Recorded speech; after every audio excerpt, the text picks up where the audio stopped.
Start. देश में कुछ भी ठीक नहीं चल रहा है। कहीं होर्डिंग गिरने से लोग मर रहे हैं, तो कहीं एयरपोर्ट की छत गिरने से, कहीं अस्पतालों में आग लगने से, तो कहीं कोचिंग संस्थान के बेसमेंट में पानी भरने से लोग दम तोड़ रहे हैं। सड़क हादसों और रेल दुर्घटनाओं में मरने वालों की संख्या अलग है। स्पष्ट है, चारों तरफ लापरवाही का आलम है। कहीं कोई जवाबदेही नहीं समझ रहा।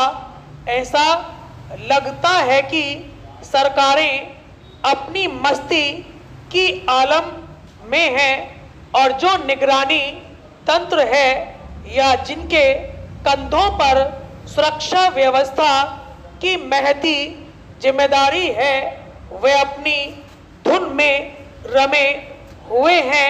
मानो सब इसी अंदाज में हैं कि आग लगे बस्ती में, मस्तराम मस्ती में। हाँ, जब कोई हादसा हो जाता है तो इनकी ऐसी फुर्ती दिखाई देती है कि लगता है इनके जैसा काम करने वाला कोई है ही नहीं। मगर यह तत्परता भी क्षणिक होती है और कुछ ही दिनों में ढाक के 3 पात वाली स्थिति नजर आने लगती है।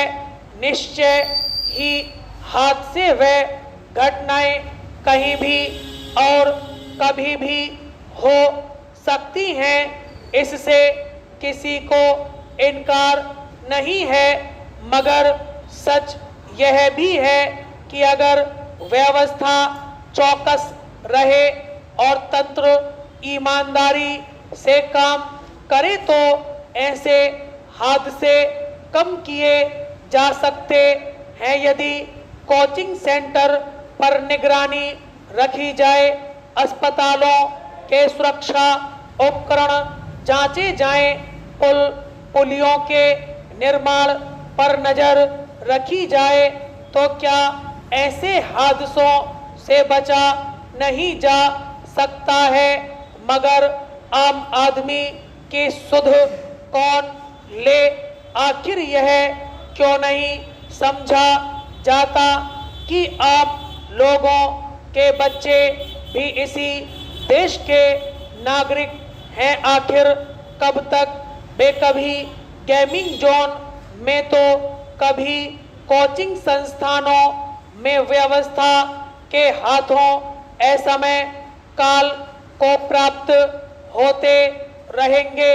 चाहे कोई भी दल हो, चुनाव में अपनी सरकार बनाने के लिए वह पूरी शिद्दत से जनता के बीच पहुंचता है। नेता हथेली पर सरसों तक उगाने के सुनहरे सपने दिखाते हैं, वे पूरी तरह पीछे जान पड़ते हैं। मगर सत्ता की डोरी थामते ही वे अपनी सभी जिम्मेदारियों को तिलांजलि दे देते हैं। आखिर सरकारी विभाग अपनी जिम्मेदारी क्यों नहीं निभाते हैं?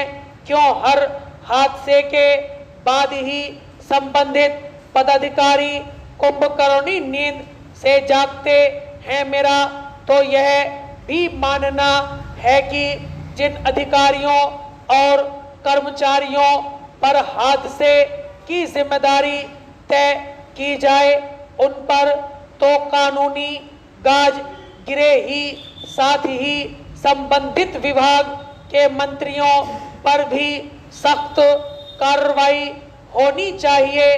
तभी जाकर बिगड़ा हुआ ढर्रा कुछ सुधरेगा, अन्यथा ऐसे हादसे होते रहेंगे और हम सिर्फ निंदा करने के अलावा कुछ और नहीं कर सकेंगे।